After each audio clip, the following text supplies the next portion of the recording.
السلام عليكم إن الحمد لله نحمده ونستعينه ونستغفره ونعوذ بالله من شرور أنفسنا ومن سيئات أعمالنا من يهده الله فلا مضل له ومن يضلله فلا هادي له وأشهد أن لا إله إلا الله وحده لا شريك له وأشهد أن محمدا صلى الله عليه وسلم عبده ورسوله يا أيها الذين آمنوا اتقوا الله حق تقاته ولا تموتن إلا وأنتم مسلمون يا أيها الناس اتقوا ربكم الذي خلقكم من نفس واحدة وخلق منها زوجها وبث منهما رجالا كثيرا ونساء اتقوا الله الذي تساءلون به الأرحام إن الله كان عليكم رقيبا يا أيها الذين آمنوا اتقوا الله وقولوا قولا سديدا يصلح لكم أعمالكم ويغفر لكم ذنوبكم ومن يطع الله ورسوله فقد فاز فوزا عظيما ألا إن أصدق الكلام كلام الله وخير الهدي هدي محمد صلى الله عليه وسلم وشر الأمور محدثاتها وكل محدثة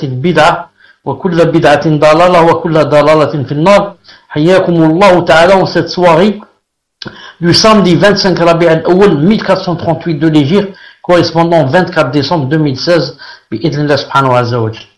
Donc aujourd'hui ça va être spécialement des questions-réponses surtout par rapport au cours dernier qui était assez complexe car il traite du destin et du décret d'Allah subhanahu wa ta'ala.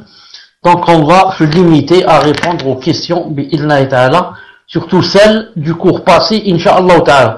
Sans tarder, je donne le micro à un des admins pour qu'il pose la première question bi'idhnillah ta'ala. Tafaddal. Wa alaykum salam wa rahmatullahi wa barakatuh, Cheikh. Donc je vais commencer par la première question puisque le frère Mahmoud vient juste de rentrer, le temps qu'il se mette en place pour les questions. Donc première question d'un frère. Salam alaykum Cheikh, si une personne dit je regrette d'avoir vécu cette époque, j'aurais voulu vivre à l'époque du prophète, ceci est-il considéré comme du kufr au destin? Barakallahu fikum Cheikh. Tafaddal. Bismillah ar-Rahman ar-Rahim wa salatu wa salam ala ashraf al-mursalin. Ce que je comprends de cette question, c'est que la personne souhaite, elle dit j'aurais voulu vivre à l'époque du prophète sallallahu alayhi wa sallam. Il n'y a aucun mal à ce que la personne souhaite cela. Mais le début de la question, je regrette d'avoir vécu cette époque.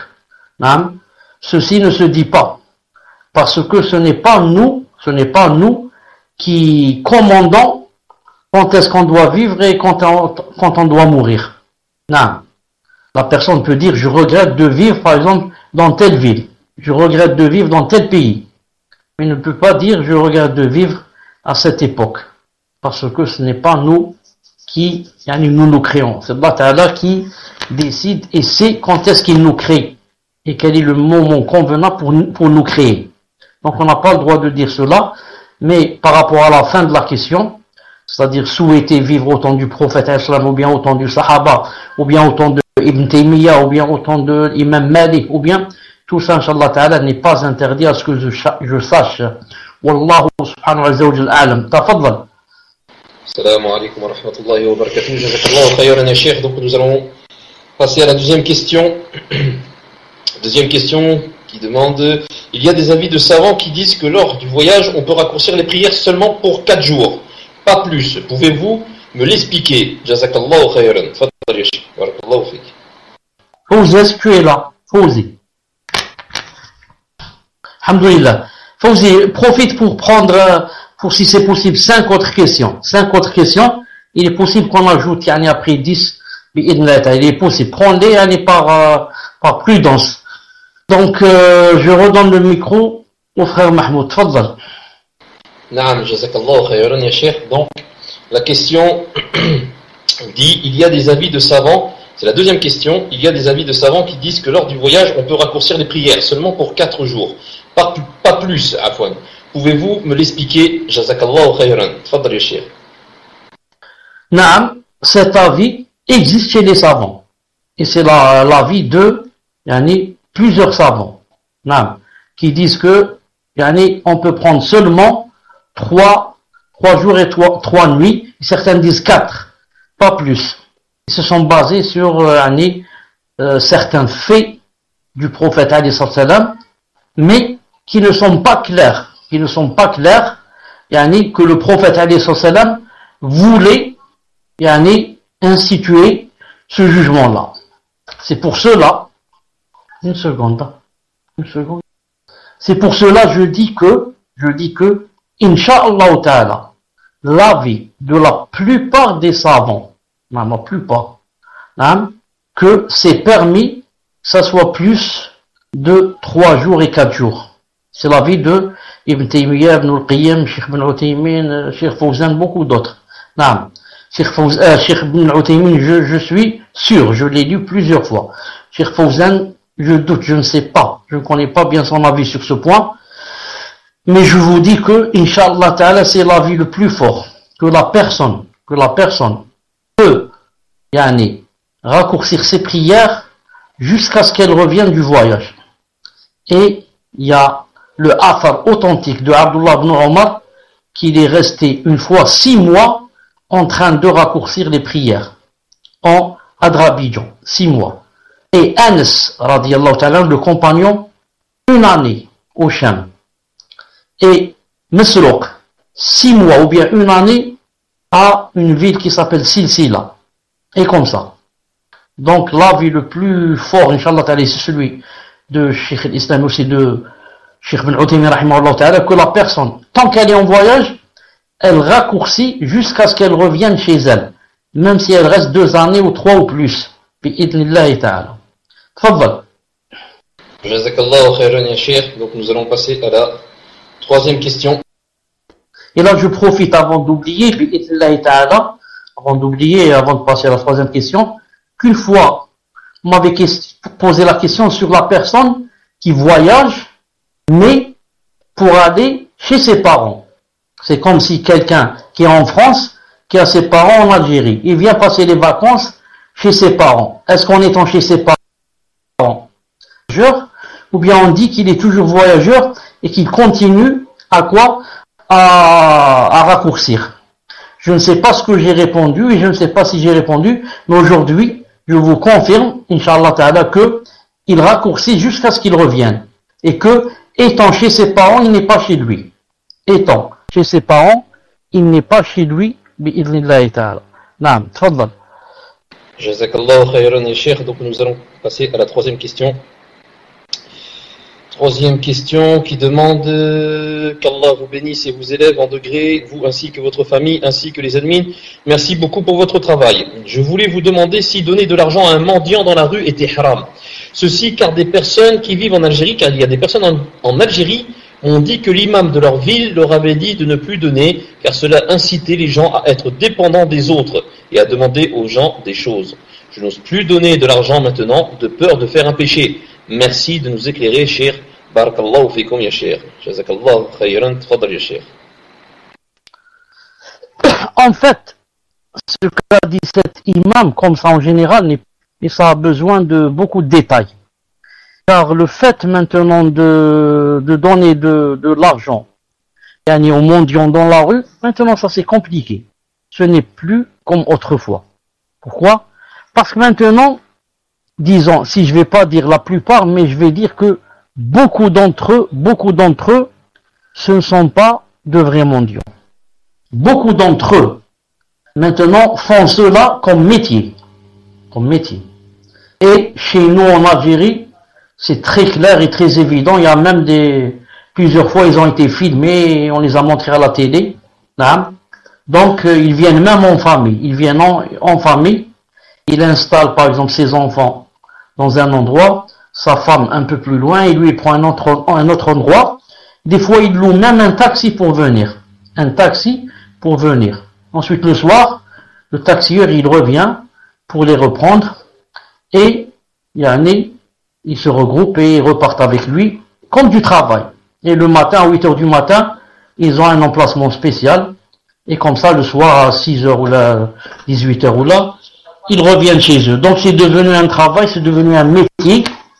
Et, il a été prouvé que certains ici, en Algérie, arrivent jusqu'à 2-3 millions par jour.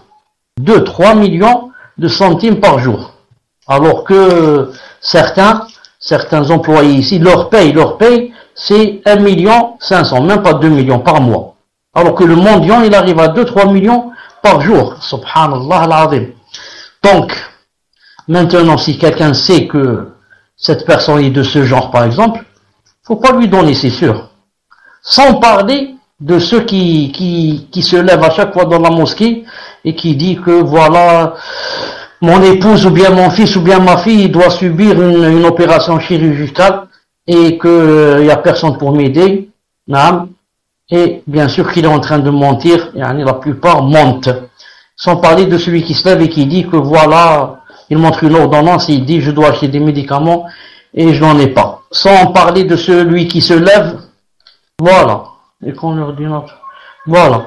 Et sans parler de celui qui se lève et qui dit que je suis venu d'Oran et je n'ai pas d'argent pour revenir chez moi. Et celui-là, un ami lui a dit, viens, on va à la Osmo. On va à la station de l'autocar et c'est moi qui te paye le billet. Il a dit non, il est parti. Sans parler de quelqu'un qui m'a dit, une femme qui est venue chez lui et lui a dit que voilà, on est en panne à la maison, on n'a rien, on a ceci, on a cela, on n'a pas de quoi manger, on n'a pas ceci, on n'a pas cela. Et lui a dit d'accord, va ramener toute la liste de ce qui vous manque et je vais vous acheter tout ça. Et bien sûr, elle revient plus.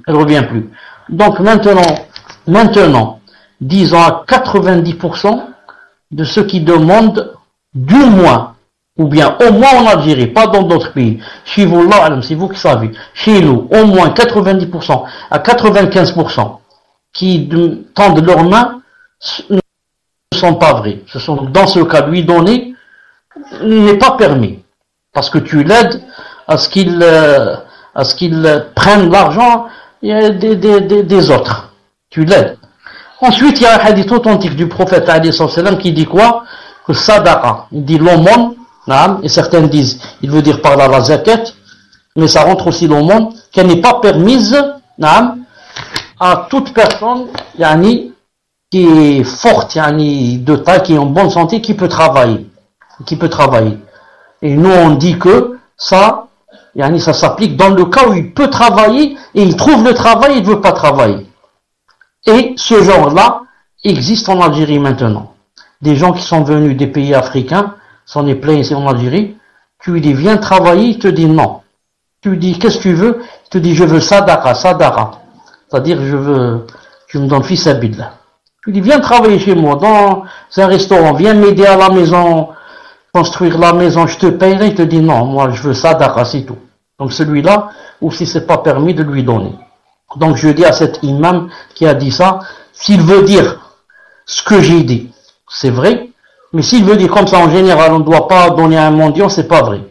Parce que si je connais le mendiant et que je sais que vraiment c'est quelqu'un qui n'en a pas, et c'est vraiment quelqu'un qui est dans le besoin, c'est pas seulement c'est bien de lui donner, mais je dois lui donner. Wallah Azza wa Jal a'lam, tfaddal. Non, bien cher. Et quand vous avez demandé pour en France si c'est pareil, eh bien écoutez, en France, il y a une communauté qui est connue pour ça, qui s'appelle les Roms. C'est pas pour les stigmatiser, on sait très bien qu'ils le font. Donc ils se sont même mis à apprendre l'arabe. Les femmes mettent le hijab et disent même salam alaikum, akhi, urti, pour mieux avoir les musulmans par compassion. Et subhanallah, c'est devenu un métier et ils en ont fait un métier. Allah al-Musta'an. Donc c'était juste une parenthèse pour dire qu'en France il y avait exactement la même chose. Donc Inch'Allah nous allons passer à la 4e question. À chaque fois que tu veux passer à une nouvelle question, ça me rappelle des choses et je te coupe. Ça m'a rappelé une fois ça fait c'est vers les années 83, les années 1983. Parce que je me rappelle, j'étais à la fac. C'est pour ça que je me rappelle toujours, car j'ai étudié entre 82 et 86. Donc j'étais à la fac, je me rappelle. Je suis descendu de l'immeuble, j'ai trouvé quelqu'un avec un costume et une cravate. Il dit, Barakallahu fik, t'smah li dqiqa, une seconde, tfaddal, qu'est-ce qu'il y a? Ma femme, mon épouse, vient juste d'accoucher maintenant. Elle est à l'hôpital, je n'ai même pas de quoi lui acheter des couches, ou je sais pas comment ça s'appelle pour le bébé, donc elle est vraiment, Et avant cela, je me rappelle très bien, il m'a dit, la haya fi din. Il n'y a pas de honte dans la religion. Voilà, ma femme, ceci, cela, elle vient d'accoucher, et Allah ghalib. Donc, quelqu'un qui dit comme ça, c'est presque impossible de penser qu'il est en train de mentir. La façon d'être bien habillé avec un costume, une cravate, donc c'est quelqu'un qui était à l'hôpital, il vient de sortir de l'hôpital, il a laissé sa femme là-bas, miskin, il n'a rien. Alors, tu lui donnes quelque chose, ou bien je lui ai donné quelque chose, bah tu marches un peu, tu trouves qu'il refait la même chose, avec plusieurs gens et peut-être plusieurs jours, donc tu sais que c'est un mensonge sur mensonge. Mais pourquoi j'ai cité cela? Pour vous dire que maintenant le trafic dans ce domaine, c'est pas comme autrefois, naïf. Mais maintenant c'est avec c'est un art. Il peut même descendre en Mercedes. Il te dit, Smahdi akhi, je suis tombé en panne, juste, voilà, juste, paye-moi d'essence, Inch'Allah, et demain, Inch'Allah, je te paie ceci. Non, alors que c'est pas vrai. Mahmoud, subterfuge, hein, chauffe, subterfuge. C'est comme ça. Donc, tout ça, c'est dépassé, bi'idhnillahi ta'ala. Non. Taïb, tfadl, quatrième question. Jazakallah khayran, cher. Vous voyez comme quoi, hein, pour ceux qui disent que vous ne connaissez pas la langue française, vous la connaissez beaucoup mieux que nous. Barakallahu fik wa jazakallah khayran. Donc nous allons passer à la quatrième question. Quatrième question qui dit qu'Allah affermisse notre foi. Pouvez-vous expliquer brièvement la différence entre prédestination, c'est-à-dire le destin, et le risque? Car j'ai du mal à faire la différence. Barakallahu fik. Tfadali cheikh wa jazakallah khayran. On passe à une autre question. Le temps que je demande à cette personne qui a posé cette question de bien reformuler, car pour moi, la question n'est pas claire, Inch'Allah ta'ala. C'est quoi, la différence entre le risque et le qada ou le qadr? Je n'ai pas bien compris. Le risque rentre dans le qada et qadr. Mais que cherche exactement la personne? On passe à une autre question, le temps, Inch'Allah ta'ala, qu'elle reformule. Tfadal. Très bien, Yachir. Donc la personne qui a posé la question, si elle peut aller voir Akh Habib ou l'Akh qui fait ce mot Fawzi pour nous dire. Donc nous allons passer à la cinquième question. Cinquième question qui demande: pouvez-vous réexpliquer la différence entre la volonté juridique et la volonté universelle en donnant un exemple? Barakallahu fik Yachir. Tfadal Yachir wa jazakallahu khayran. C'est très important de connaître la différence entre les deux. Et ceux qui ne font pas la différence entre les deux, ce sont les groupes égarés, qui sont tombés dans l'égarement, qu'Allah Ta'ala nous préserve. Parce que pour eux, il n'y a qu'une seule volonté. Si tu lui dis que Allah Ta'ala a voulu cette chose, il te dit Alhamdulillah, il l'a voulu, donc il l'a aimé. Il te dit, puisqu'il ne se passe dans cet univers que ce que Allah Ta'ala veut. Tu lui dis oui, c'est vrai. Il te dit donc, hier il s'est passé chez les voisins ici, il y a un meurtre. Donc Ta'ala l'a voulu. Tu lui dis oui. Il te dit, tu vois, donc Allah Ta'ala, c'est lui qui a aimé que cette chose se passe. C'est passé zina, donc c'est Allah Ta'ala qui a voulu ça. Tu lui dis oui, ça, c'est vrai, Allah Ta'ala l'a voulu. Il te dit donc Allah Ta'ala a aimé que ça se passe et comme ça il tombe dans l'égarement. On dit donc, il y a deux volontés. La volonté juridique et la volonté universelle. On commence par l'universel. L'universel, c'est la volonté qui a un rapport avec ce qui se passe dans l'univers. Tout ce qui se passe dans l'univers ne peut se passer si Allah Ta'ala ne veut pas et ne donne pas la permission. C'est ça la volonté. Allah Ta'ala veut que la pluie tombe. Allah Ta'ala veut que le soleil se couche, se lève. Allah Ta'ala veut que cette femme donne naissance à un enfant. Allah Ta'ala veut qu'il y ait une dispute entre cette personne et cette personne. Alors, tout ce qui se passe dans le monde, cet univers, ne se passe que après la volonté d'Allah, que Allah Ta'ala l'ait voulu. Pourquoi? On va dire que Car si on ne va pas dire comme ça, qu'est-ce qui va se passer? Ça va donner que, donc, il se passe dans cet univers ce que Allah ne veut pas. Et là, c'est très grave, ça rentre dans le coffre. Vous comprenez? Allah ne veut pas que cette personne, tue cette personne, et cette personne l'a tué. Donc, dans cet univers, il se passe des choses qui dépassent la volonté d'Allah Azza wa Jal. Astaghfirullah. Allah Ta'ala ne veut pas que cette personne boive de l'alcool. Et, subhanallah, l'alcool a été bu par cette personne. Donc, il s'est passé dans cet univers d'Allah subhanahu wa ta'ala une chose que Allah Ta'ala ne veut pas et ne commande pas. Ça, c'est très grave. Donc, maintenant, si on ne dit pas ça, on doit dire que tout ce qui se passe dans cet univers se passe d'après la volonté d'Allah. Certains croient que, donc, puisqu'Allah Ta'ala l'a voulu, donc ça veut dire il l'a aimé. Et nous on dit non, arrête. Ça s'appelle la volonté universelle. Ce qui se passe dans l'univers. Rien ne se passe sans la volonté d'Allah, mais cela n'implique pas l'amour d'Allah, le ravissement d'Allah. Si Allah Ta'ala l'a voulu, ça veut dire qu'il l'aime. Pourquoi? Car Allah Ta'ala peut vouloir des choses et il l'aime pas. On va voir après que le contraire est valable. Allah Ta'ala peut aimer une chose et il la veut pas. Donc, la volonté universelle, c'est tout ce qui a rapport avec ce qui se passe dans l'univers.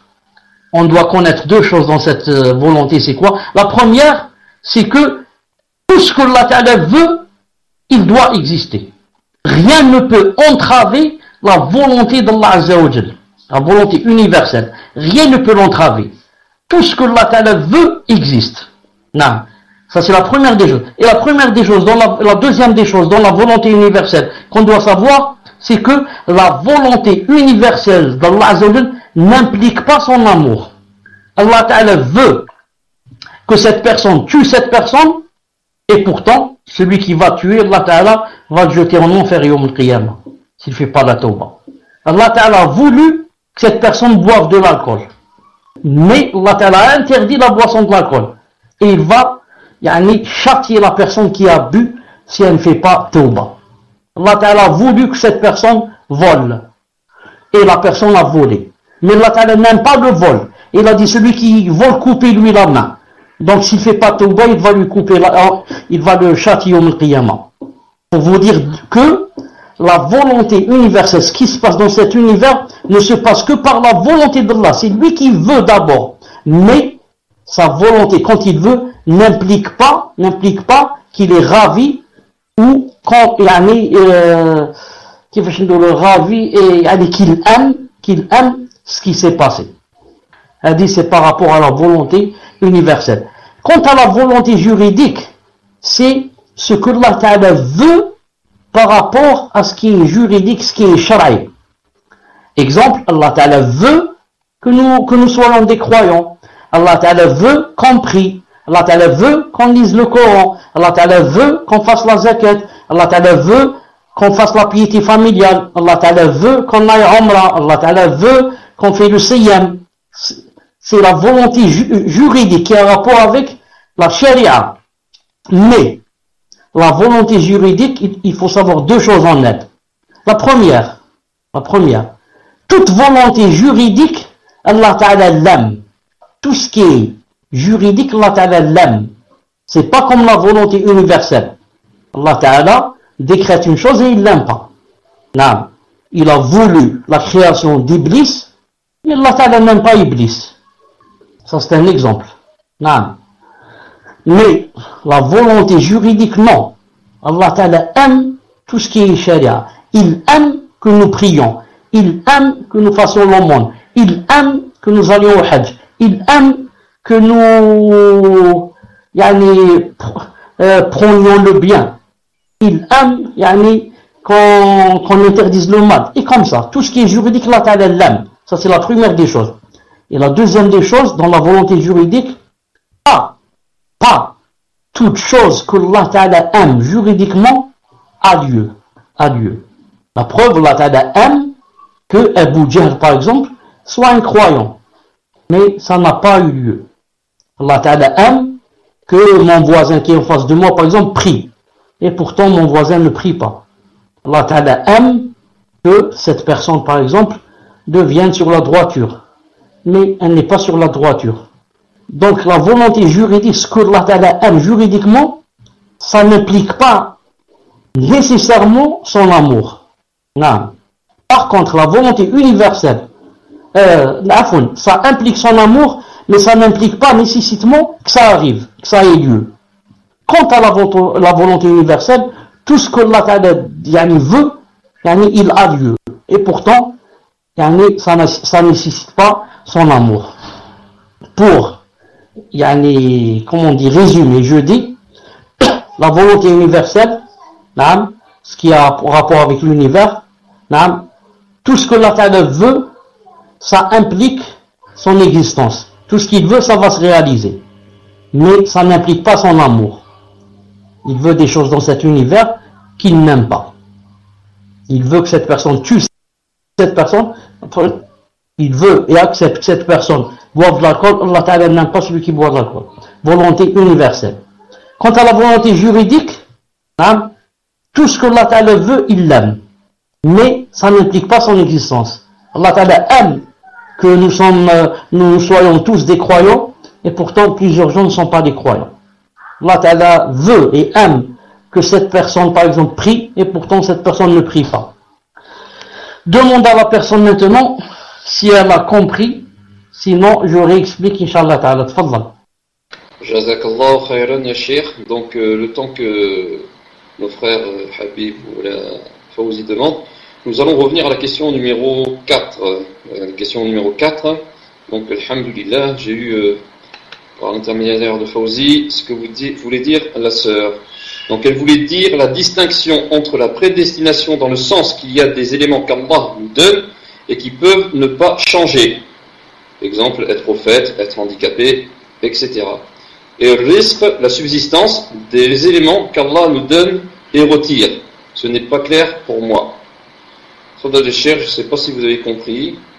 Voilà, moi c'est ce que j'ai sur mon écran. Admettons que la salat al-fajr est à 6h45. Je me réveille à 7h. Puis-je faire mes ablutions et faire la salat en faisant les 2 rakas sunna, puis les 2 rakas obligatoires, ou dois-je... Ça n'a rien à voir, ça. Subhanallah. Fawzi, ça n'a rien à voir avec la question là. C'est pas grave, je me suis emmené les pinceaux. Khayr, Inch'Allah, Cheikh. Donc, oublions tout ce qui a été dit. Donc la personne dit, par rapport à la question numéro 4, donc par rapport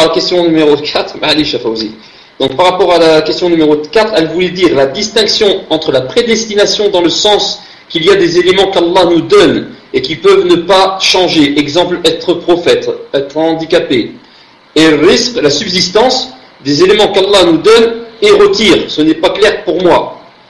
Pour ma part, cher, moi, non, pour moi ce n'est pas clair la question, à laquelle vous peut-être que vous avez compris. Wallahu a'lam. Dites-moi ce qu'il en est. Wa jazakallahu khayran. Tfaddal ya Cheikh. Non, c'est toujours pas clair. C'est toujours pas clair, bi'idhnillah subhanahu wa ta'ala.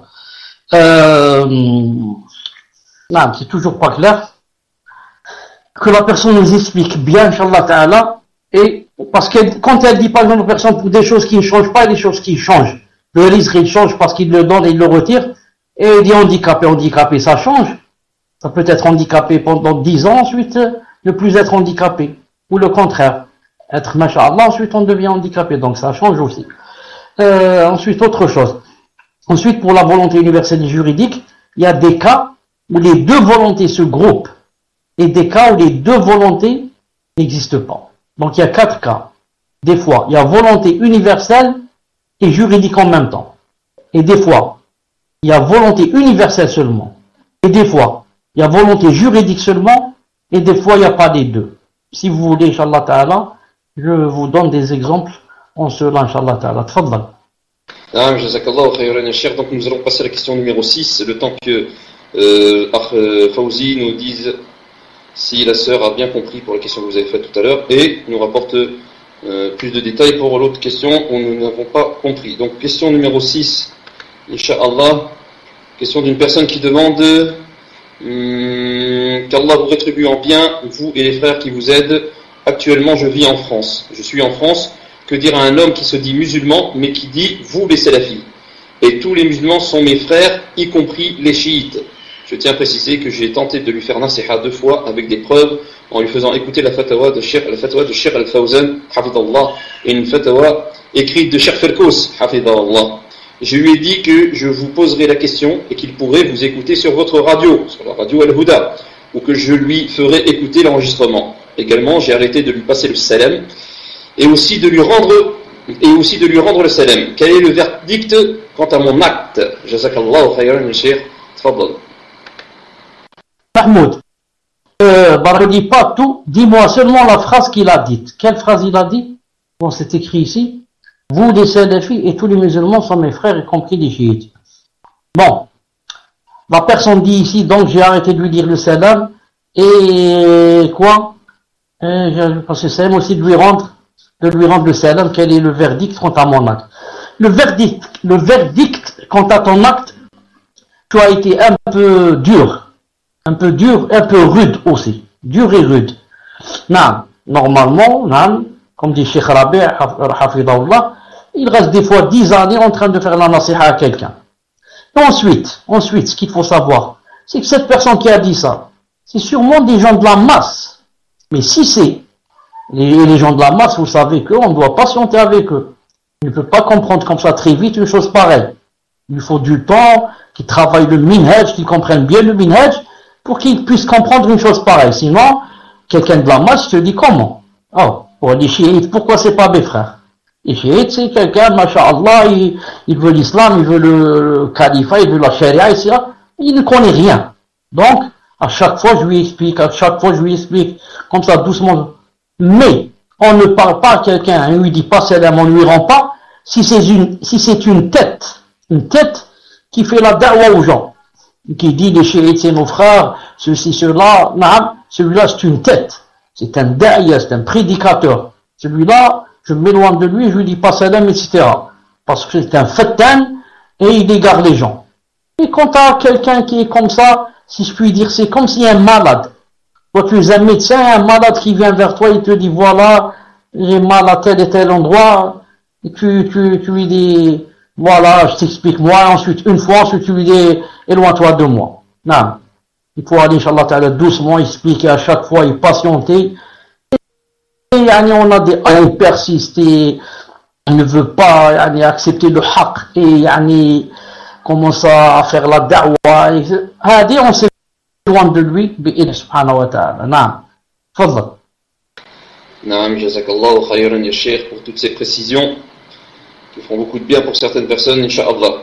Donc nous allons passer à la 7e question. 7e question qui demande, question sur le jeûne, Siyam. Ma mère a vomi involontairement un jour de jeûne du mois de Ramadan. Une personne lui a dit qu'elle doit rembourser cette journée. Je précise qu'elle n'a pas ravalé son vomi. Doit-elle rembourser sa journée du fait qu'elle a vomi ou non? Pouvez-vous lui répondre directement en algérien, en dialecte algérien, min fadlikum, pour qu'elle écoute votre réponse? Qu'Allah vous fasse miséricorde, ya Cheikh. Amin. Jazakallahu khayran, ya Cheikh. Tfaddal. Bismillah ar-Rahman ar-Rahim, wassalatu wassalam ala ashraf al-mursalin. الإنسان إذا تقيا ماشي بالعاني، ماشي هو اللي حاب يتقيا وخرج منه القيا وحده من فمه، ما يعاودش النهار وما عنده حتى كفارة. شكون اللي يعاود النهار؟ الإنسان اللي يقي روحه يقول أنا عندي سطر في كرشي وكذا ما قدرتش وقيا نفسه، هذا هو اللي يعاود. أما اللي القيا خرجوا بلا ما يقصد هو، هذا ما يعاودش النهار بإذن الله تعالى. نعم تفضل. Naam, jazakallahu khayran, ya Cheikh. Donc nous allons passer à la 8e question. Donc la personne demande un conseil. J'ai un frère qui suit le mauvais chemin. Je pense, Allahu a'lam, qui suit la secte des chiites. Et cela de nombreuses années, je l'ai remarqué à plusieurs reprises dans sa salat. Pendant sa prosternation, il colle son front sur une pierre et non directement sur le parterre. J'avais fait quelques recherches sur internet et j'ai lu que c'était les chiites qui faisaient ce genre de choses. De plus, sa femme avait avoué à un de mes autres frères qu'il était chiite. Qu'Allah nous en préserve. Ma question est comment dois-je me comporter face à lui, face à mon frère, vu que c'est mon frère. Donc comment il doit se comporter vis-à-vis de son frère, et que je ne dois pas rompre le lien du sang. Barakallahu fikoum pour votre réponse, ya Cheikh, wa jazakallahu khayran. Tfaddal ya Cheikh, wa barakallahu fik. Ne pas rompre le lien. Ah. Et c'est interdit. Ça, c'est quand c'est par rapport à des choses de la dunya. Par contre, si c'est par rapport à des choses de din, c'est permis. Nous a dit à son fils, le prophète alayhi salam a dit, il ne faut pas interdire à la femme, c'est-à-dire à l'épouse ou là, d'aller à la mosquée. Son fils lui a répondu, lui a dit, moi, je lui interdis, je l'empêcherai d'aller à la mosquée. Alors Abdullah ibn Omar lui a dit, écoute, je te dis, le prophète alayhi salam a dit, il ne faut pas interdire, et toi tu me dis, j'interdis. Le rapporteur du hadith a dit, il ne lui a plus jamais parlé jusqu'à la mort. Il ne lui a plus parlé, plus jamais parlé jusqu'à la mort. Donc, regarde, il a bien coupé le lien entre lui et son fils. Mais à cause de quoi? À cause du din. La même chose ici. Si ton frère c'est un bal modèle qui ne veut pas revenir vers le haqq, tu as le droit de ne plus lui parler jusqu'à la mort. Surtout si c'est un égaré, comme ça vers le chiisme, et le rafidisme, il appelle les gens à insulter les sahaba, à faire leur takfir et à dire que notre mère Aïcha fait la zina, etc. Quand tu ne lui parles pas, tu as des récompenses. Quand tu coupes les liens, tu as des récompenses. Car tu l'as fait pour Allah Ta'ala. Pour Allah Ta'ala. Si Allah Ta'ala me demande d'embrasser ses pieds, je les lui embrasse. Fissabillah. Mais si Allah Ta'ala me dit, quelqu'un comme ça, c'est un khabith, il faut s'éloigner de lui, je ne lui parle plus pour Allah Ta'ala. Et j'aurai, Inch'Allah, des récompenses si je le fais avec une bonne niya. Donc, regarde avec ton frère. Si tu sais que tu peux lui faire la da'wah, garde le lien. Si tu vois que c'est quelqu'un muta'assib biktaïkda, qui veut ne parler que, il n'accepte que ce qu'il dit lui, etc., coupe les liens avec lui, dis-lui à khabith, c'est terminé entre nous. Allez, on se parle plus. Non, tfaddal. Donc là j'ai quelques informations à vous donner. Donc pour la question numéro 5, pour savoir si la sœur a compris ou n'a pas compris, donc elle n'est pas là, donc on ne peut pas savoir, Inch'Allah. Et pour la question par rapport à la prédestination et au risque, la sœur dit, donc Fawzi m'a envoyé, je pense que je n'ai ni compris ce qu'était la prédestination et la subsistance, car j'essaie de comprendre la partie de notre dogme, c'est-à-dire le destin bon et mauvais, et quand vous parliez de prédestination et les 4 éléments qui sont insufflés par l'ange lorsque le fœtus a une âme. Bref, ces deux éléments sont-ils la même chose? Donc pour les auditeurs de la radio, donc il y a une petite pause, donc cher après une petite pause, Inch'Allah, donc bi'idnillah, ça ne saurait reprendre, Inch'Allah. Assalamu alaikum. Alhamdulillah. Donc, où est-ce qu'on était? On était à prédestination, etc. Risque, je dis à cette personne, et je ne sais pas si c'est la réponse qui lui convient, car la question était un peu, vraiment pas claire. Je dis, Allah Ta'ala, Allah Ta'ala, avant de créer les cieux et la terre, 50 000 ans, avant de créer le monde, les cieux et la terre, il a écrit tout ce qui allait se passer sur la tablette préservée, ou bien la table préservée qu'on appelle en arabe Lawh al-Mahfouz, tout ce qui allait se passer jusqu'à Yawm al-Qiyamah. Jusqu'à Yawm al-Qiyamah. Entre autres, il a écrit, bien sûr, chaque personne, c'est quoi son risque. Chaque personne, c'est quoi sa subsistance. Il a même écrit chaque personne, c'est quoi sa subsistance, non seulement en ce qu'elle va manger et boire, mais subsistance en argent, subsistance même en respiration. Combien que de fois elle va respirer de mon air, son air Azza wa Jal qu'il a créé. C'est pour ça que quand le risque de la personne se termine, là elle doit bi'idna ta'ala s'éteindre comme s'éteint la bougie. Une bougie allumée, elle a beau tenir le coup, ensuite elle s'éteint, il n'y a plus rien. C'est comme ça. Donc Allah Ta'ala a créé le risque de chaque personne en fonction de combien elle va vivre. Quand le risque se termine, la personne, là c'est terminé pour elle, elle doit mourir. Elle ne peut pas respirer une chose qui lui appartient pas. Elle peut pas vivre sans respirer. Elle peut pas manger une chose qui ne lui appartient pas. Elle peut pas boire de l'eau, une gorgée d'eau qui lui appartient plus. Comme ça, elle doit mourir. Donc, la personne ne peut prendre de son risque que ce que Allah Ta'ala lui a écrit. Que ce que Allah Ta'ala lui a écrit. Et le prophète a dit dans un hadith authentique, Inna Jibril, ou Ruh al-Qudus, quelque chose comme ça. Il a dit, Nafata fi rou'i, inna nafsan lan tamuta hatta tastakmila rizqaha. Ça veut dire que Jibril alayhi salam a insufflé, par la permission d'Allah bien sûr, dans mon nafs ou bien dans mon cœur, que aucune âme ne doit mourir, jusqu'à ce qu'elle termine son risque. Jusqu'à ce qu'elle termine son risque. Et on ne peut pas dire que, par exemple, il y a quelqu'un qui est malade, on rentre avec un couffin plein de bananes et de fraises et d'ananas. Ensuite, on veut lui donner à manger, il tend sa main et hop, il meurt sans rien manger. On va pas dire subhanallah, comment qu'il a pas mangé ça. Il a pas mangé, c'était pas inscrit dans son risque. Ça, ce qu'on lui a acheté ne fait pas partie du risque écrit sur la tablette préservée. Si c'était écrit qu'il mange ce qu'on lui a acheté, wallah al-azim qu'il ne meurt pas. Il peut pas mourir comme a dit le hadith. Aucune personne ne peut mourir et laisser le risque comme ça, sans l'avoir profité de lui. C'est pas possible. Une goutte d'eau, tu peux pas la boire si elle rentre pas dans ton risque. Et toute chose qui rentre dans ton risque, tu peux pas mourir et la laisser. Tu dois la consommer avant de mourir. Si c'est pas clair, que la personne ne la prenne aussi. Tfadal. Juste une seconde avant d'oublier. Vous m'entendez? Je vais vous dire une chose.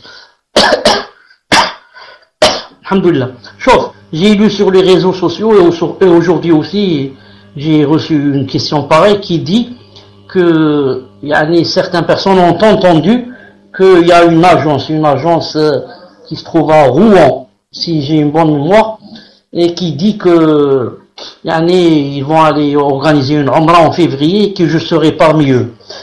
Je dis, et il demande si c'est vrai ou pas.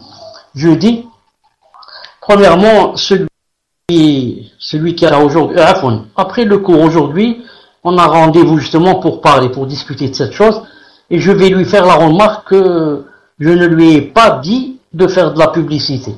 Certes, je lui ai dit, Inch'Allah, février, j'irai avec vous. Mais j'ai pas dit faire la publicité. Déjà, il y a déjà la publicité en ce sens. Deuxièmement, Naam, j'ai dit que j'ai l'intention. J'ai pas encore donné l'accord à 100%, mais Inch'Allah Ta'ala, j'ai dans la niya, disons à 80-90%, j'ai cette niya d'aller avec cette agence. J'ai fait des recherches, c'est-à-dire ce que j'ai pu faire, que c'est une agence qui est tenue par des gens qui sont pas des gens de la bid'a ou là, même s'ils sont pas connus, mais ils sont pas connus, sont des gens de la bid'a ou là. Alhamdoulilah, j'ai vu le propriétaire de l'agence, apparemment il m'a paru sur la sunna,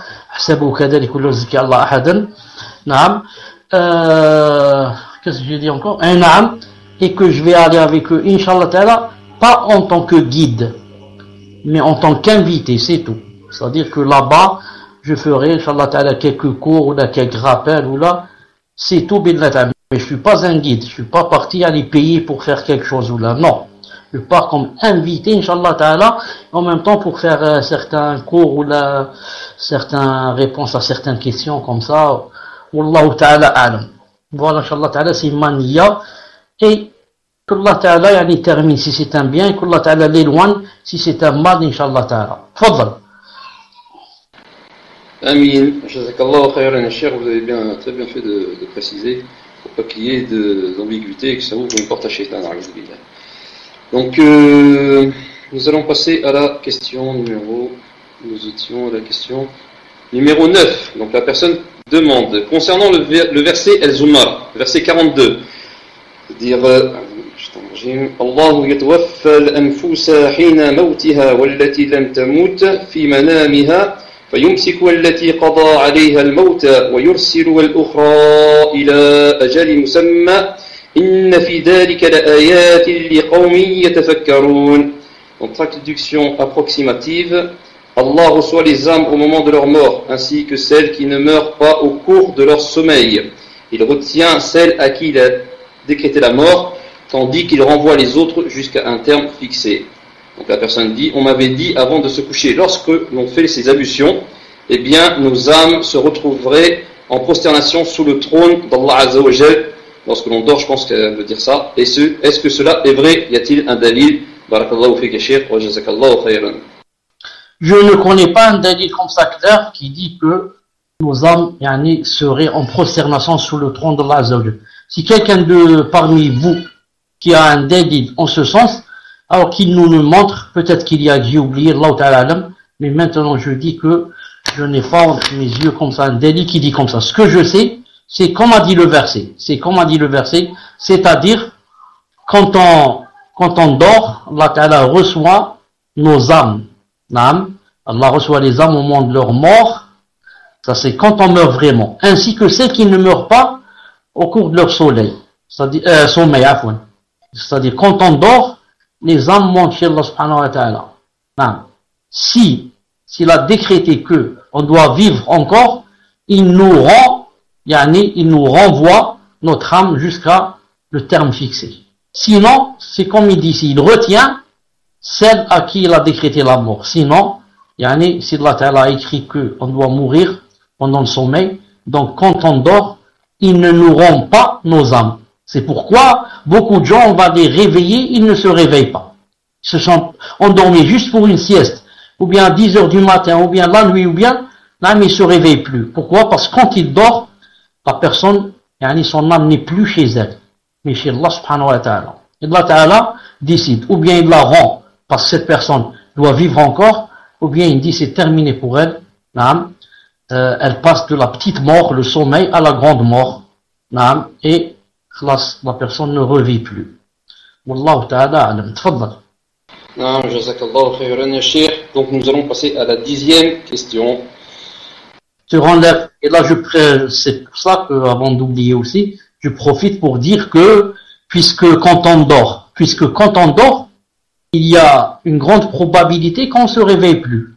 Parce que nos âmes, on ne les commande plus, et on ne sait plus ce qui va se passer. Si on va se réveiller, ou bien on va pas se réveiller. Donc, puisque c'est comme ça, donc on doit bien insister à ce qu'on dorme, sur, comment qu'on dit, sur une adoration, et pas sur un péché. Donc on doit dormir, en disant le Coran, en disant Ayatul Kursi, en disant des sourates, en faisant ad'iya, et comme ça. Non. C'est ça la sunna, au moins de mourir, sur une adoration, bi'idna ta'ala. Et le meilleur d'entre nous, bien sûr, c'est celui qui, avant de dormir, fait des ablutions. Celui qui fait des ablutions, il est mieux que nous, et sa foi est plus parfaite que la nôtre, nous qui dormons sans les ablutions. Au moins, à cet égard, bi'idnillahi ta'ala. Tfaddal. Naam. Il y a aussi un hadith du prophète aussi, qui, quand il faisait pas les ablutions, faisait le tayammum comme ça, il dormait. Naam. Tfaddal. Et le tayammum, c'est très facile, là. Tfaddal. Naam, jazakallahu khayran ya Cheikh. Je me rappelle de cette parole que vous avez dite et qui nous sert énormément. Jazakallahu khayran. Donc, nous allons passer à la question numéro 10. Question numéro 10. La personne dit, comme vous le savez, beaucoup de gens sont ignorants de la religion et ne connaissent rien au tawhid. J'ai cru comprendre qu'aucune œuvre n'est comptée, n'est acceptée si on n'a pas une bonne aqida. J'aimerais savoir si tout ce que font les musulmans ignorants comme bonne action est nul, si tout ce qu'ils font ne vaut rien et n'est pas compté tant qu'ils n'apprennent la religion. Moi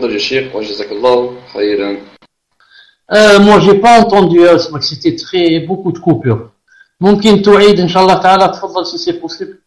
Il dit ici, comme vous le savez, beaucoup de gens sont ignorants de la religion.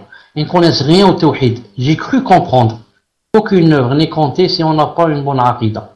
J'aimerais savoir si tout ce que font les musulmans ignorants comme bonnes actions est nul. Si tout ce qu'ils font ne vaut rien et n'est pas compté tant qu'ils n'apprennent pas la religion. Je dis, ce n'est pas comme ça en général, mais ça a besoin de détails. Car si on va dire que tous les gens ignorants qui ne connaissent pas le tawhid, yani que leurs œuvres ne sont pas acceptées, ça peut donner quelque chose de grave. Et dire que donc tous nos parents, tous nos grands-parents, tous nos aïeuls, tous nos ancêtres, yani, ils n'ont rien fait, yani, rien n'est accepté d'eux. Et donc, yani, c'est comme s'ils n'ont fait aucune bonne œuvre. Mais ce qu'il faut savoir, c'est que la aqida en elle-même, c'est déjà très vaste. C'est très vaste. S'ils font le grand shirk, naam. S'ils font le shirk, le grand, naam. Mais s'ils font le petit shirk, non. Le petit shirk, c'est un grand péché. Le grand péché n'annule pas les bonnes actions si ce grand péché n'est pas le grand shirk. C'est pour ça que Allah subhanahu wa ta'ala a dit dans le Coran, il a dit même au prophète alayhi salam, il lui a dit وَلَقَدْ أُوحِيَ إِلَيْكَ وَإِلَى الَّذِينَ مِنْ قَبْلِكَ لَئِنْ أَشْرَكْتَ لَيَحْبَطَنَّ عَمَلُكَ وَلَتَكُونَنَّ مِنْ خَاسِرِينَ. À peu près, traduction rapprochée. Donc, il t'a été révélé à toi, ya Muhammad, ainsi qu'à ceux qui t'ont précédé, comme messager ou là, si tu donnes des associations là, tu fais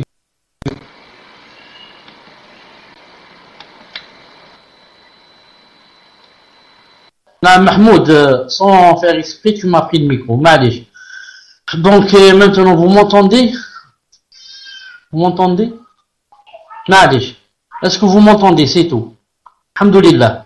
Donc, Allah Ta'ala a bien dit à son messager, alayhi salam, que si tu fais du shirk, tu donnes des associés à Allah subhanahu wa ta'ala, ton œuvre sera vaine. Donc, tout ce que tu as fait sera annulé. Et tu seras certainement des nombres des perdants pour la personne qui meurt sans faire le repentir. Non. Donc, on dit, si la personne fait le grand shirk, à chaque fois qu'elle fait le grand shirk, elle annule ses bonnes œuvres. Et si elle fait seulement des péchés, non, si elle fait seulement des péchés, le grand péché, si ce n'est pas du grand shirk, n'annule pas les œuvres bi'idhnillah subhanahu wa ta'ala. Mais on peut dire une chose, si la personne ne fait pas des efforts pour connaître le tawhid, alors qu'elle peut, en ce sens, elle a des péchés. En raison du hadith du prophète alayhi salam, talabul ilmi farida ala kulli muslim. La quête de la science est une obligation pour chaque musulman. Et dans la quête de la science, qu'est-ce qu'il y a? Il y a en premier lieu la quête de la science de la aqida. Car pour connaître Allah et connaître le shirk pour s'en éloigner, et connaître Allah pour l'aimer et l'adorer. Donc, il a des péchés, la personne a des péchés quand elle ne demande pas la science, si elle a les moyens. Elle a les moyens, ça veut dire, elle n'est pas analphabète comme on dit, et il y a comment contacter les savants, il y a comment apprendre, comment écouter des cours, comment ceci, comment cela, et la personne ne fait aucun effort. Elle a des péchés, en ce sens, bi'idhnillahi ta'ala. Tfaddal. Cher Jazakallahu khayran, et désolé pour tout à l'heure, pour avoir pris le micro. Par contre, pour la question numéro 11, c'est pas la peine de la mettre puisqu'elle a déjà été posée à Cher, et Cher avait déjà répondu à cette question par rapport à une personne qui avait eu un accident. Donc on va passer à la question suivante. Inch'Allah. Question numéro 12.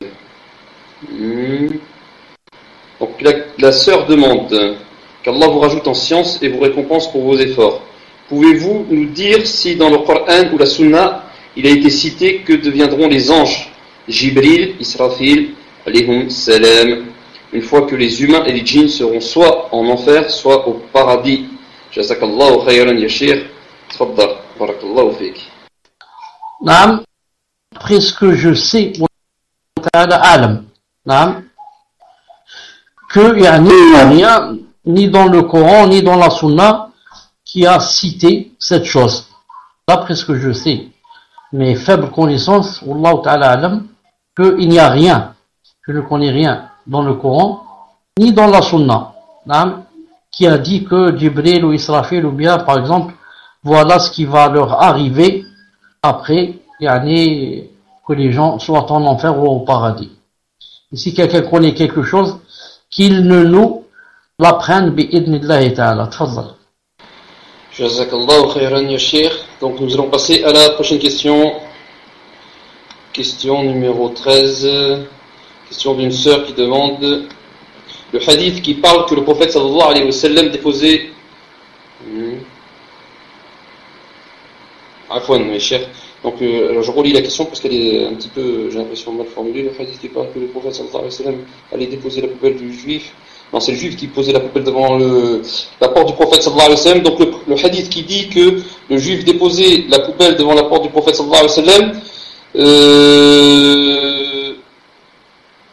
sallam, du juif de Mecca, est-il sahih, puisqu'il n'y avait pas de juif à Mecca, mais Médine seulement? Donc, cher, si vous me le permettez, il y a la réponse de Cheikh Uthaymin par rapport à ça.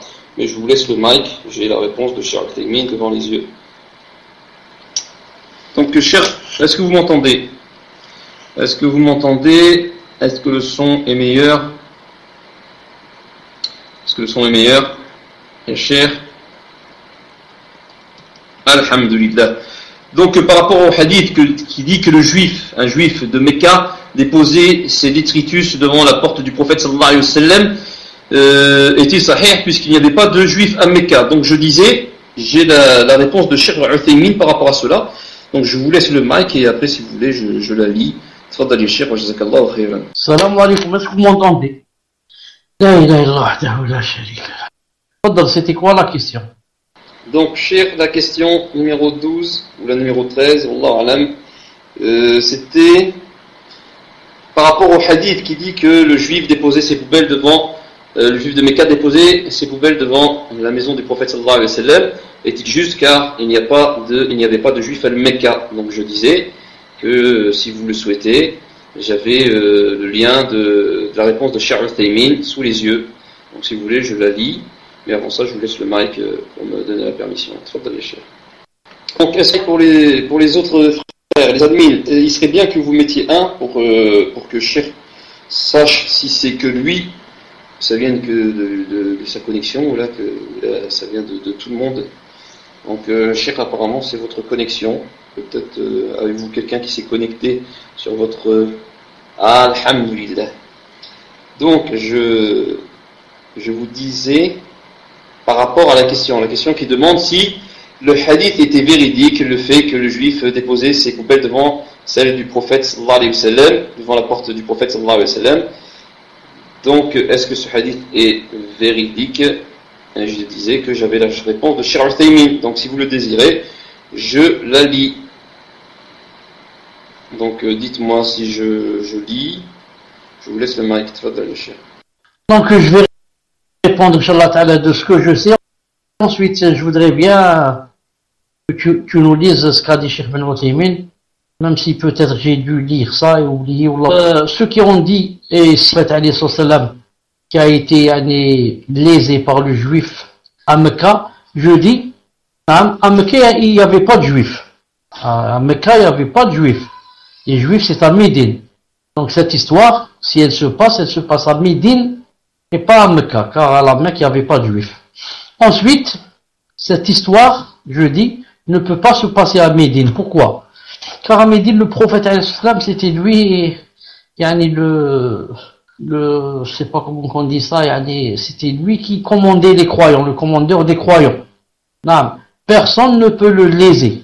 Au contraire, c'est les juifs qui ont peur de lui et les munafiqoun qui ont peur de lui. Donc, c'est pour ça que cette histoire, elle est très connue et elle se trouve dans beaucoup de livres, mais elle n'est pas authentique. Mais elle n'est pas authentique pour cette raison que je viens de citer. À la Mecque, le prophète, quand il se prosternait, les kuffars venaient et lui posaient des ordures sur sa tête et il était faible. Il ne pouvait pas se protéger contre eux, personne ne pouvait le protéger. Mais à Médine, non. C'est lui qui commandait, c'est les autres qui avaient peur de lui. Comment se fait-il qu'un juif puisse lui faire du mal comme ça, et que les sahaba, Omar ibn Khattab, qui a l'habitude de dire, Ya Rasulallah, donne-moi la permission de couper la tête à cette personne, si elle fait du mal, comment qu'il le laisse faire tout ça et il se taise? Wallahu ta'ala alam. Donne-nous la réponse de Cheikh Ben Uthaymin, tfaddal. Allahumma barak ya Cheikh, masha'Allah. Naam, c'est exactement ça. Jazakallahu khayran wa barakallahu fik. Qu'Allah Azza wa Jal vous récompense. Donc, il est dit l'histoire du juif voisin du prophète sallallahu alayhi wa sallam qui jetait la poubelle devant sa porte tous les jours et le prophète sallallahu alayhi wa sallam patientait et l'enlevait. Cheikh Ibn Uthaymin rahimahullah dit cette histoire n'est pas authentique. Il n'y avait pas de juifs à la Mecque, mais ils étaient à Médine. s'ils étaient à Médine, comment ce juif pourrait nuire au prophète, au messager sallallahu alayhi wa sallam, alors que les sahaba radiallahu anhum étaient présents et avaient une jalousie et une force pour empêcher ce juif, puis ils ne disent rien et le messager sallallahu alayhi wa sallam est obligé tous les jours d'enlever cette poubelle, ce qui est authentique et ce qu'a rapporté Al-Bukhari dans son Sahih, d'après Anas radiallahu anhu, il y avait un enfant juif qui travaillait pour le prophète sallallahu alayhi wa sallam. Il tomba malade, le prophète sallallahu alayhi wa sallam alla le visiter, il s'assit près de sa tête et lui dit « Convertis-toi ». L'enfant regarda son père qui était présent et lui dit « Obéis à Abul Qasim ». Il se convertit et le prophète sallallahu alayhi wa sallam sortit en disant « Louange à Allah qui l'a sauvé de l'enfer » dans la version de l'imam Ahmed, un enfant juif, mettait de l'eau pour les ablutions du prophète sallallahu alayhi wa sallam et lui donnait ses sandales. Il tomba malade et le prophète sallallahu alayhi wa sallam lui rendit visite, qu'Allah récompense en bien celui qui met en garde contre le mensonge sur notre prophète sallallahu alayhi wa sallam. Fatawa Ibn Uthaymin, numéro 7066. Jazakallahu khayran ya Cheikh wa barakallahu fik. Donc je vous laisse le mic si vous vouliez rajouter quelque chose et ensuite je passerai à la question suivante. En fait, je n'ai plus rien à rajouter, sauf de dire, alhamdoulilah, que la réponse était adéquate à ce qu'ont dit les savants. Il reste que, normalement, quelqu'un va dire, ce serait le contraire qui devait arriver. On devait commencer, c'est-à-dire par écouter d'abord la question de Cheikh Ibn Uthaymin, ensuite, c'est pas dire répondre, mais se taire. Mais en tout cas, j'ai laissé ça exprès, juste un peu pour me tester. Pour voir si je me rappelle toujours ce que j'ai lu et si ce que j'ai lu était authentique bin ta'ala. Et cette chose c'est d'Allah subhanahu wa ta'ala, c'est le tawfiq vient de lui bi'idhnillahi ta'ala. Donc ce jeune étant juif était un sahabi cheikh radiyallahu ta'ala anhu.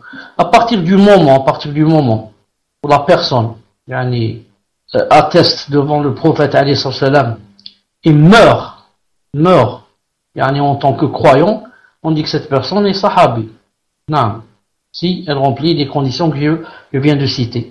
Comme Abdullah ibn Salam, c'est connu que c'est un juif, mais il est entré dans l'islam et c'est devenu l'un des meilleurs sahaba radiyallahu ta'ala anhum. Tfaddal.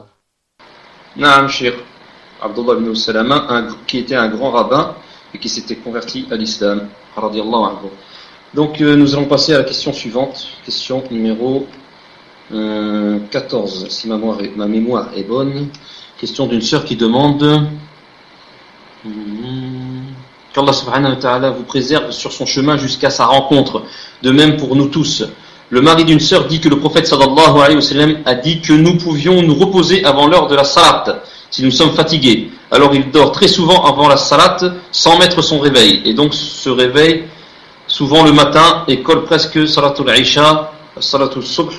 Quel est le jugement sur cette situation? Afwan, je relis parce que donc le mari d'une sœur dit que le prophète sallallahu alayhi wa sallam a dit que nous pouvions nous reposer avant salat, l'heure de la salat si nous sommes fatigués. Alors il dort très souvent avant la salat sans mettre son réveil et donc se réveille souvent le matin. Donc apparemment il doit se réveiller avant salat al-isha, mais walakin il est tellement fatigué qu'il dort beaucoup. Alors il fait l'isha juste avant salat al-subh. Quel est le jugement sur cette situation? Moi c'est ce que je comprends. Wallahu alam. Tfaddal ya Cheikh wa jazakallahu khayran. Si une personne est fatiguée et veut se reposer avant que le moment de la salat rentre, ce n'est pas interdit, à condition qu'elle fasse des efforts pour se réveiller, Inch'Allah Ta'ala, pour la salat avant que son moment ne sorte. Et dans le cas de cette personne qui vient de poser la question, ça ne se fait pas. Pourquoi? Parce qu'elle dit que des fois elle s'endort et colle presque salat al-isha avec salat subh. Or ceci n'est pas permis. Pourquoi? Car salat al-isha a un début et une fin. Son début, c'est Riyab Shafaq al-Ahmar, c'est quand à l'horizon on regarde, on ne voit plus de choses rougeâtres, plus de choses rouges à l'horizon. Car quand le soleil se couche, vous avez remarqué, il laisse, c'est le début de Salat al-Isha. Et ensuite, ça c'est son début. Et Salat al-Isha, quand est-ce qu'elle se termine? Certains croient qu'elle se termine avec le début de Salat al-Subh. Alors que ce n'est pas vrai. Ça se termine à la moitié de la nuit. Et la moitié de la nuit, c'est à peu près vers minuit. Donc, pour cette personne qui s'endort jusqu'à presque le début de Salat al-Subh, elle a perdu Salat al-Isha. Donc, elle ne doit pas faire cela, mais si elle veut s'endormir, elle doit faire des efforts pour se réveiller, bien avant minuit, car minuit, c'est son dernier moment. Fadal. Naam, jazakallahu khayran ya Cheikh. Donc nous allons passer à la question numéro 15. Question numéro 15, question d'un frère qui demande Cheikh, je voudrais savoir quand on fait la prière de Dhuhr et de l'Asr en groupe, c'est-à-dire à la mosquée, doit-on réciter la Fatiha plus une sourate ou juste la Fatiha, ou alors simplement suivre l'imam sans rien dire, c'est-à-dire l'imam qui guide sans rien réciter. Tfadal ya Cheikh wa jazakallahu khayran. Non. Quand je suis en train de faire le cours, il y a des gens qui rentrent dans le salon, hein? Donc ça affiche chez moi. Ça affiche chez moi le nom de telle personne qui est rentrée et telle personne qui a quitté le salon, bien sûr. Et ça aussi, bien sûr, ça, si vous voulez que ça s'affiche chez vous, ça s'affiche aussi. C'est en allant à... Bon, moi, mon pasteur est en anglais à cause du programme le Manara qui ne marche pas si je le mets en français. Donc vous allez à réglage, et c'est écrit chez moi. Bon, je ne connais pas l'anglais, mais à peu près je comprends que c'est écrit message, mais ça veut dire envoie un message in the text a people join Rome. Ça veut dire si quelqu'un est rentré dans la Rome, envoyez-moi, ça veut dire afficher qu'il vient de rentrer. Et donc j'ai coché cela un peu plus bas, message me in the text as people exit Rome. Et si le Lahore est sorti de la Rome, dites-moi qu'il est sorti. Je dis cela, je voulais faire une petite remarque à une sœur qui est avec nous, parce qu'à chaque fois qu'elle rentre, donc je vois son nom, elle s'appelle, enfin son pseudo c'est Khalisa Al-Firansi. Donc à chaque fois que je la vois rentrer, ça s'affiche chez moi en vert. Je voulais lui dire qu'il y a une petite faute ici. Pourquoi Khalisa? Donc c'est une sœur, c'est sûr. Khalisa Al-Firansi. Al-Firansi, c'est pour un homme. Si c'est une femme, on dit Al-Firansiya. Donc normalement, elle recorrige son pseudo, elle doit écrire Khalisa Al-Firansiya. La française, et pas Al-Firansi. Al-Firansi, c'est pour un homme. Par exemple, Abu Abdillah Al-Firansi. Abu Marwan Al-Firansi. Mais si c'est une sœur, Khalisa Al-Firansiya. Naam, tfaddal. Naam, jazakallahu khayran ya Cheikh. Donc une erreur, il est corrigée. Donc la question numéro 15 est une question d'un frère qui dit: je voudrais savoir quand on fait la prière de Dhuhr et l'Asr en groupe, doit-on réciter la Fatiha plus une sourate ou juste la Fatiha ou simplement suivre l'imam qui guide sans rien réciter? Que doit-on faire? Doit-on réciter derrière l'imam à voix basse ou rien réciter? Donc voilà, Inch'Allah Ta'ala, comment ça doit s'écrire. Quand on prie derrière l'imam et on est guidé, Salat al-Dhuhr, Salat al-Asr, qu'est-ce qu'on fait? On lit le Fatiha et on lit aussi une sourate. Mais maintenant, bien sûr, ce n'est pas toujours que l'imam nous attend. Des fois, l'imam ne t'attend pas. Quand l'imam ne t'attend pas et il s'incline, tu dois t'incliner avec lui et abandonner la sourate que tu es en train de lire. Même si c'est Fatiha, tu la coupes et tu t'inclines. C'est la même chose si c'est une deuxième sourate, si tu lis Zalzala ou bien le Kafirun ou là, tu arrêtes et tu t'inclines avec lui, bi'idnillahi ta'ala. Naam, tfaddal. Jazakallahu khayran ya Cheikh. Donc c'était la dernière question, Walakin al-Akh Fawzi, il nous a fait un petit peu comme un match de foot, il nous a fait un remplacement. Il nous a fait un remplacement pour la question numéro 11. Donc puisque la question numéro 11 avait déjà été posée, il nous l'a remplacée par une autre question. Donc je vais vous la lire, Inch'Allah ya Cheikh. Donc, question d'une sœur qui demande: que dois-je faire lorsque souvent j'ai... Oui, je viens de t'arrêter parce que il a fait comme dans un match de foot, il a remplacé, c'est bien, il a remplacé le numéro 11, c'est-à-dire comment il s'appelle, l'inter-gauche ou je sais pas quoi, mais ce qu'il a oublié, c'est que pour remplacer dans un match de foot, on doit demander l'autorisation à l'arbitre. Il n'a pas demandé à l'arbitre Et il ne peut pas remplacer si l'arbitre ne donne pas le feu vert. C'est vrai. L'arbitre, il doit arrêter le match et permettre à la personne de rentrer. Il lui fait comme ça un signe avec la main, rentre. Alors, Fawzi n'a pas demandé à l'arbitre. Ça y est. Mais comme on n'est pas dans un match de foot, et qu'on est dans le din, et que, alhamdoulilah, chaque question qui vient en plus, c'est du khair et c'est du bien pour les gens, Inch'Allah Ta'ala. Fadlan, Inch'Allah Ta'ala. Donc, répète la question, Jazakallahu khairan. Cher, vous m'avez bien fait rire. Naam, donc, Inch'Allah, je vais essayer de répéter la question. Donc, la sœur demande, que dois-je faire lorsque souvent j'ai l'intention de jeûner le jeudi et le lundi, et parfois dans la matinée d'un de ces jours, je craque et je mange.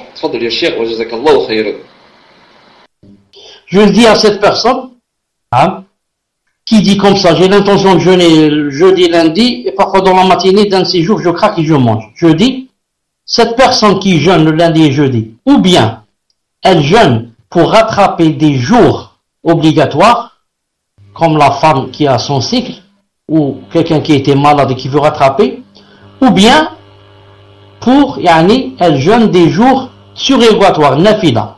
La personne n'a pas montré, n'a pas bien expliqué. Je dis, dans le premier cas, une personne qui est en train de rattraper un jour obligatoire, et a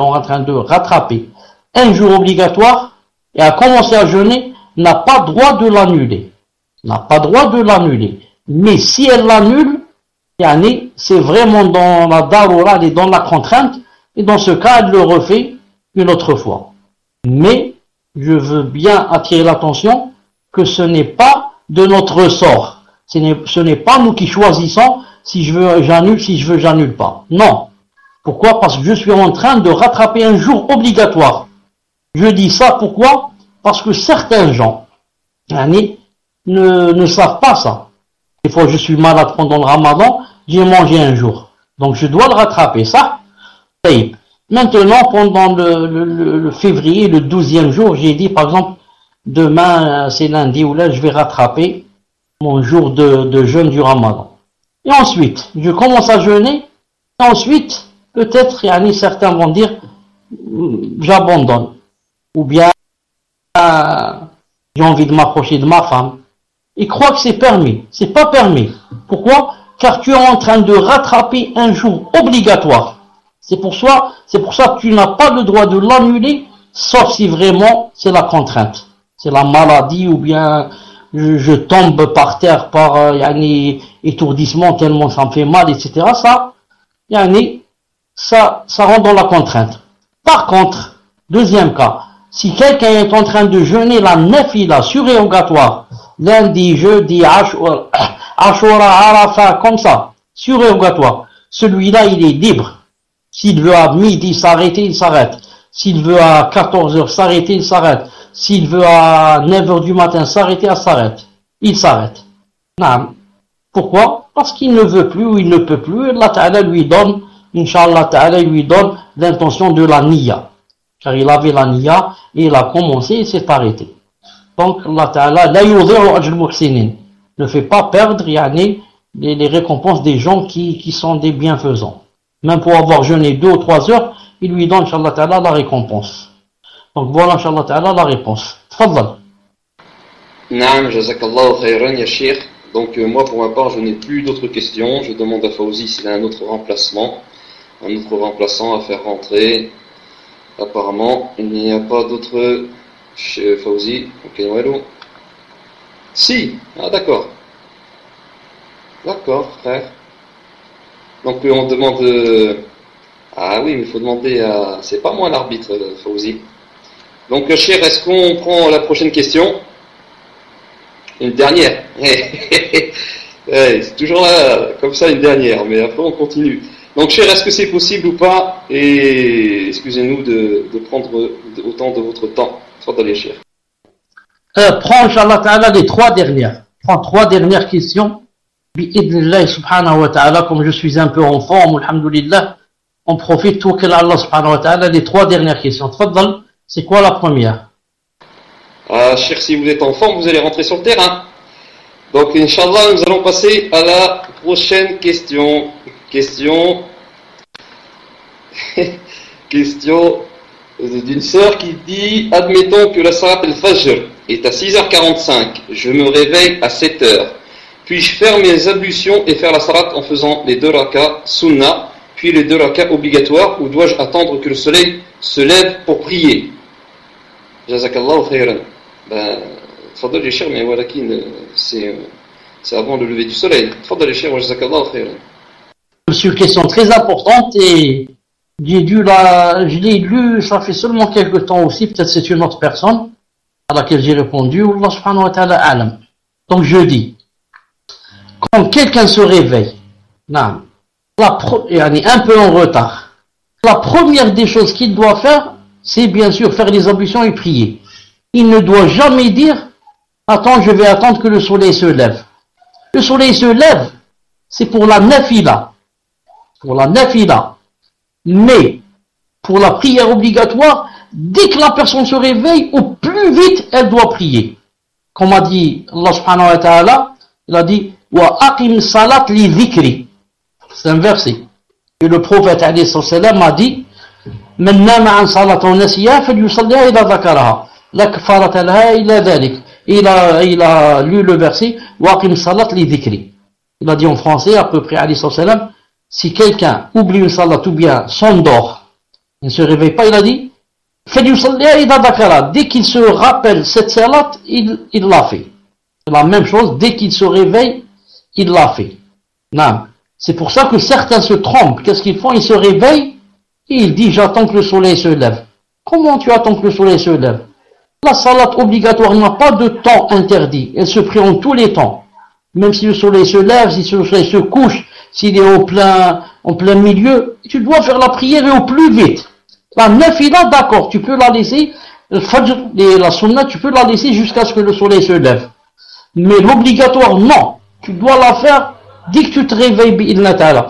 C'est pour ça, là, je rappelle aussi, certaines personnes se trompent. Qu'est-ce qu'elles font, ces personnes? Ils se lèvent comme ça un peu en retard, et au lieu de commencer par la salat, il va commencer par boire le café. Boire le café ou bien lire un livre ou je ne sais quoi. Il dit après, je vais prier. Tout ça, c'est haram. Tout ça, c'est haram. Tu t'es levé en retard. Tu dois quoi? Tu dois rattraper le mal que tu viens de faire et le corriger.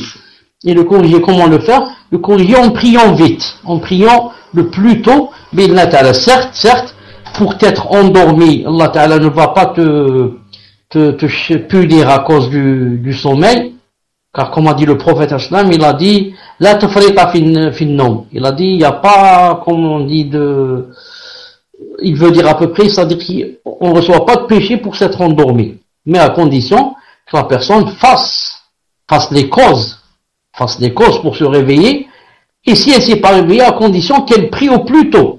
C'est pas elle va boire le café, ensuite le thé, et manger le pain au chocolat et je ne sais quoi, et boire un jus, et ensuite aller prier. Tout ça c'est faux et c'est haram. Tfadal.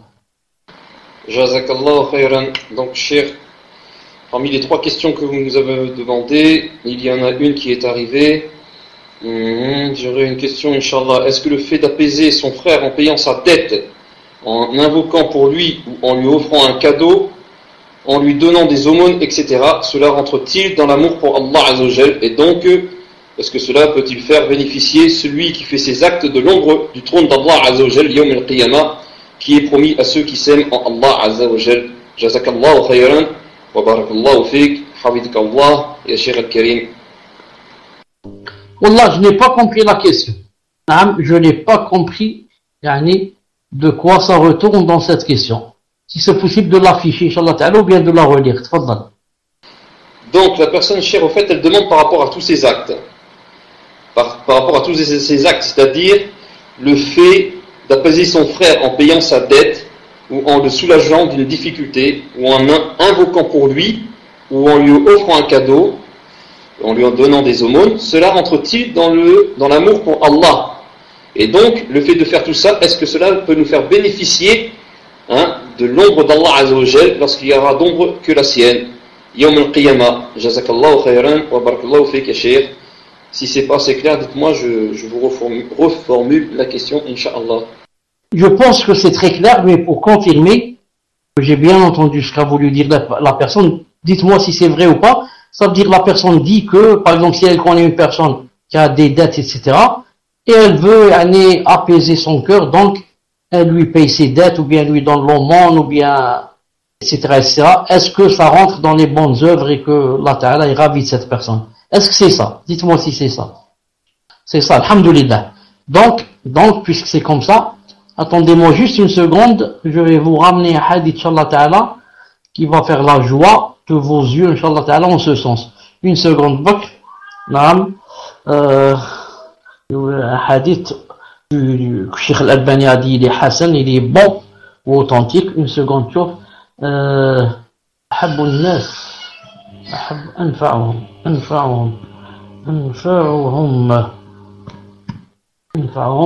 une seconde. Cheikh Al-Albani rahimahullah ta'ala. Non. Donc voilà le hadith.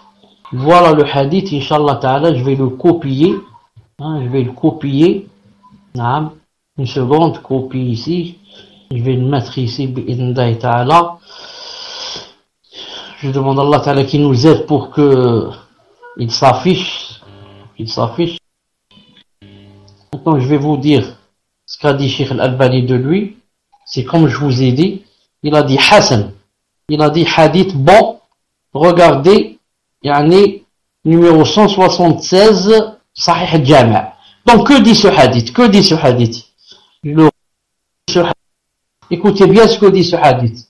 Le prophète a dit أحب الناس إلى الله. Les meilleurs que Allah Ta'ala aime, les meilleurs que Allah Subhanahu wa Ta'ala aime, c'est qui? أنفعهم. C'est-à-dire ce sont ceux qui sont utiles aux autres. Donc les meilleurs gens que Allah Ta'ala aime, c'est pas celui seulement qui fait la prière et qui fait le hajjiyah, car tout ça c'est pour lui.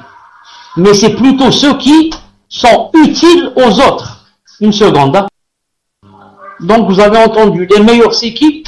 Anfa'uhum, ce sont ceux qui font du bien aux autres, ceux qui leur bien ne s'arrêtent pas en eux, mais se propagent vers les autres. Ensuite il a dit, écoutez, et les meilleurs des œuvres chez Allah subhanahu wa ta'ala, sururun tudkhilu ala muslim, un sourire que tu fais rentrer à un musulman, un sourire. Ou takshifu anhu kurba, ou alors, parmi les meilleures œuvres chez Allah Ta'ala, tu refoules de lui un malheur. Naam, kurba, il a un problème, tu refoules de lui le problème. Ou taqdi anhu daynan, ou bien tu lui payes une dette. Tu l'acquittes. Cheikh, vous avez perdu le mic. Il a dit alayhi salam,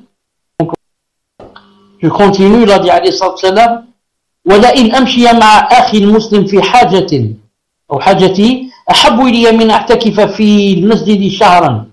Il a dit, et le fait que je marche avec mon frère, c'est-à-dire que j'aille avec lui, pour lui régler une de ces choses, une de ses affaires, est mieux pour moi, il a dit à son islam, est mieux pour moi que de rester, de faire la retraite pieuse, l'ihtikaf, fi le masjid pendant un mois.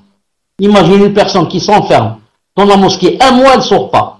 Et l'autre, je vais aller avec mon frère qui a un problème, je vais marcher avec lui pour le lui régler. Aller chez lui, je ne sais où, chez le notaire, chez ceci, chez cela, pour l'aider.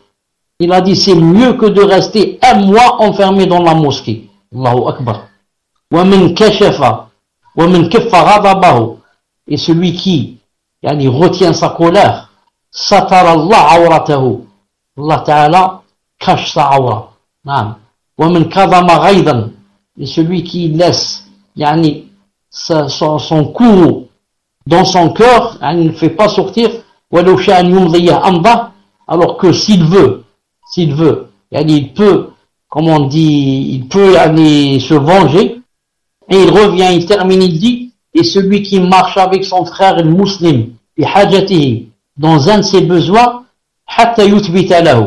jusqu'à ce que cette chose marche, c'est-à-dire il marche avec son frère jusqu'à ce qu'il obtienne la chose qu'il désirait. Celui-là, Allah Azza wa Jal أثبت الله تعالى قدمه يوم تزل الأقدام. Vous savez que يوم القيامة, quand on va se mettre debout, toutes les jambes vont glisser. Il a dit, mais celui qui a marché avec son frère jusqu'à ce qu'il ait eu sa chose, celui-là, Allah Ta'ala, va raffermir ses pieds pour que ses pieds ne glissent pas yawm al-qiyamah. Et il a terminé par dire, وَإِنَّ سُوءَ الْخُلُقَ لَا يُفْسِدُ الْعَمَلْ كَمَا يُفْسِدُ الْخَلَّ الْعَسَلِ. À la fin, il a dit que le mauvais comportement, qu'est-ce qu'il fait? Il a dit, il yufsid, yani il corrompt, il va corrompre. Le mauvais comportement corrompt les œuvres. Il a dit exactement comme le vinaigre corrompt le miel. Imaginez, on vous donne du miel, mashallah, et on va maintenant vous jeter un peu de vinaigre à l'intérieur. Ce n'est plus du miel. Il vaut mieux le jeter dans la poubelle. Ce n'est plus du miel. La même chose. Quelqu'un, il est mashallah, il fait les bonnes œuvres, il prie toute la nuit, il jeûne toute la journée, mais qu'est-ce qu'il fait? Mais il a un mauvais comportement. Ce mauvais comportement affecte et lèse ses bonnes œuvres. On peut plus dire de lui que c'est quelqu'un de mashallah, etc., puisque il a un mauvais comportement. Non. Donc voilà pour savoir que les gens qui sont utiles aux autres sont beaucoup mieux que ceux qui se contentent de faire des choses surrogatoires, nawafil, lundi, jeudi, et prier toute la nuit, etc. Ça c'est des choses mashallah.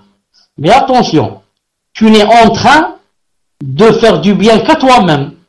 Quand tu as prié toute la nuit, c'est mashallah pour toi. Mais moi, qui suis ton voisin, qu'est-ce que j'ai gagné? Si je meurs de faim, et que toi, tu as le frigo, Allah barak, rempli, mashallah, de provisions, et que moi je suis ton voisin, j'ai du mal, et j'ai des maux dans mon estomac à cause de la faim. Donc toi qui as passé la nuit à prier, qu'est-ce que j'ai gagné de toi? J'ai rien gagné. Non? Vous voyez, donc moi, le bien que j'ai fait, il s'est limité à moi-même. J'ai des bonnes récompenses pour avoir prié toute la nuit. Mais, est-ce que j'ai été utile à quelqu'un, utile à mon voisin, utile à mes amis, utile à rien? Donc les meilleurs, ce sont ceux qui sont utiles aux autres. Taïb, est-ce qu'on a terminé avec les questions? On a mazal wahda, tfadlal. Donc, Cheikh, je vais vous poser la dernière question, Inch'Allah, puisqu'il se fait un peu tard quand même. Hein. Donc, on va poser la question d'une sœur qui demande, est-ce que le fajr se fait dans la fin du tiers de la nuit, bien avant le subh, ou alors à ce prix au moment de salat al-subh?